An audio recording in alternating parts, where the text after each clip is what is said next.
সুন্দর জায়গা, সুন্দর পরিবেশ কে না ভালোবাসে? সবাই ভালোবাসে। এমন একটা খোলামেলা জায়গায় এসে বসে থেকে মৃদু বাতাস শরীরের সাথে অ্যাডজাস্ট, মানে অন্যরকম একটা অনুভূতি, অন্যরকম একটা ফিল। যাই হোক, আমি যে জায়গাটা বসে আছি এটা হচ্ছে দিনাজপুরের পার্বতীপুর থানার খোলাহাটি রেল স্টেশনের ঠিক অপোজিট পাশে। আমার এই সাইডে কিন্তু রেল স্টেশন। এই ফাঁকা জায়গাটা দেখতে পাচ্ছেন, এই ফাঁকা জায়গাটা পুরোটা কিন্তু রেল লাইন। রেল লাইনের পরে হচ্ছে রেললাইনের পরে হচ্ছে একটা এইরকম ফাঁকা জায়গাটা, এইরকম পুরো ফাঁকা জায়গা। তারপরেই হচ্ছে এই আমি যে রাস্তাটাতে বসে আছি এই রাস্তাটা। আমার পিছন সাইডে কিন্তু পুরো জায়গাটা ফাঁকা দেখতে পাচ্ছেন। দেখেন, পুরো জায়গাটা কিন্তু ফাঁকা। এমন একটা সুন্দর পরিবেশে এসে যদি আপনি একটু বসে কথা বলতে পারেন, সবাই মিলে আড্ডা দিতে পারেন, তাহলে দেখবেন কতটা মজা লাগে। এরকম একটা জায়গায় এসে বসে ফ্রেন্ড সার্কেল সহ আড্ডা দেওয়া যে কী মজা, যারা ভবিষ্যতে বা পূর্বে যারা আড্ডা দিচ্ছেন তারা কিন্তু জানেন যে ফ্রেন্ড সার্কেল একসঙ্গে একটা সুন্দর একটা জায়গায় বসে সবার বিভিন্নজন বিভিন্ন কাজে থাকে, তারা একসঙ্গে হয়ে একটা জায়গায় এসে টাইম একসঙ্গে যে টাইম দিলাম, সবাই একসঙ্গে যে গল্প করলাম, এটা কিন্তু অনেকটা ভালো লাগার বিষয়। যারা কখনো এইসব জায়গায় দেখেন নাই তারা কিন্তু এই ফিলটা নিতে পারবেন না। আপনাদের এই সুন্দর জায়গাগুলো দেখতে হলে তাহলে এই জায়গাগুলোতে আসতে হবে ভাই। যদি আপনি খালি দূর থেকে ভিডিওই দেখেন, ভিডিও আর বাস্তব কিন্তু একরকম না।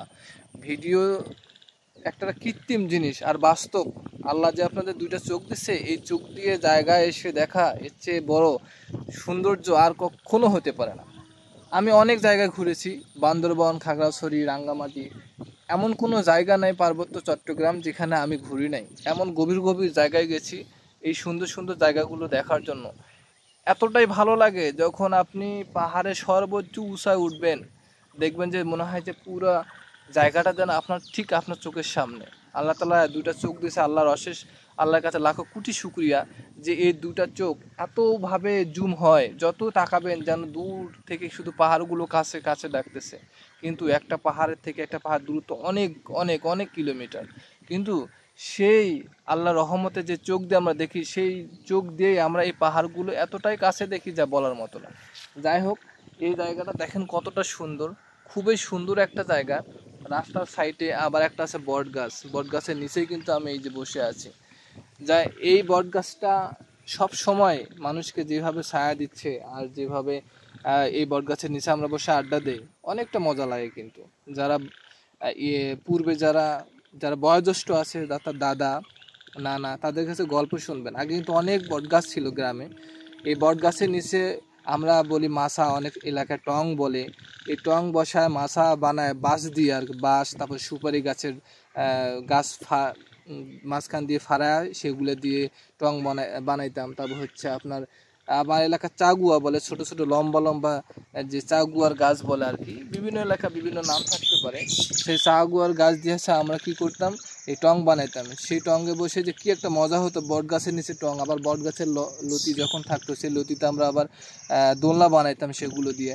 মানে কি বলবো, খুব সুন্দর একটা সময় কাটতো ওই সময়গুলো। সেই বাল্যকালের স্মৃতিগুলো এখনো মনে পড়ে, মনে হয় যে সেই দিনগুলো কই হারিয়ে গেল।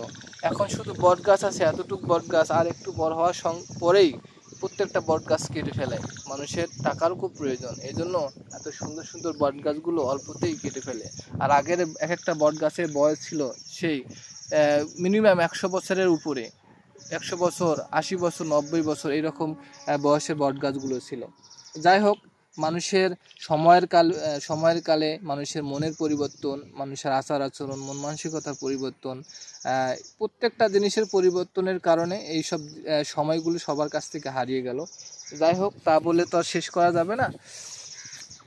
তো এই সুন্দর জায়গাটা শুধু আপনাদেরকে দেখানোর উদ্দেশ্যে এটা ভিডিওটা করা, যাতে করে আপনারা এই সুন্দর জায়গাটা দেখতে পারেন। তো আপনাদের কেমন লাগলো অবশ্যই কমেন্ট করে জানাবেন যে এই সুন্দর জায়গাটা, আমি যে আপনাদেরকে এই জায়গাটা দেখাইলাম কেমন লাগলো, অবশ্যই কমেন্ট বক্সে সবার জানতে চাই। আর আমি আমার সকল বন্ধুদেরকে বলতে চাই, যারা আমার এই ভিডিওগুলো দেখেন তারা অবশ্যই লাইক কমেন্ট আর সবাই শেয়ার করতে ভুলবেন না ভাই। শেয়ার করে সবাইকে দেখার সুযোগ করে দিবেন। শেয়ার করলে যে অনেক বড় কিছু হয়ে যাবে বা আপনার কোনো ক্ষতি হবে এমনটা না। শেয়ার করলে আপনার হবে কি, আপনার যারা ফ্রেন্ড আছে, ফ্রেন্ড সার্কেল আছে, তারা সবাই এই ভিডিওটা যদি আপনার ভালো লাগে আপনি শেয়ার করবেন। তার ওই আপনার ফ্রেন্ডদের এই দেখার সুযোগ করে দিন, তাদেরকেও একটু দেখার সুযোগ করে দিবেন যেন তারাও এই সুন্দর জায়গাগুলো দেখতে পারে। তো বন্ধুরা সবাই ভালো থাকবেন, সুস্থ থাকবেন। সবাইকে জানাই আসসালামু আলাইকুম ওয়া রাহমাতুল্লাহ।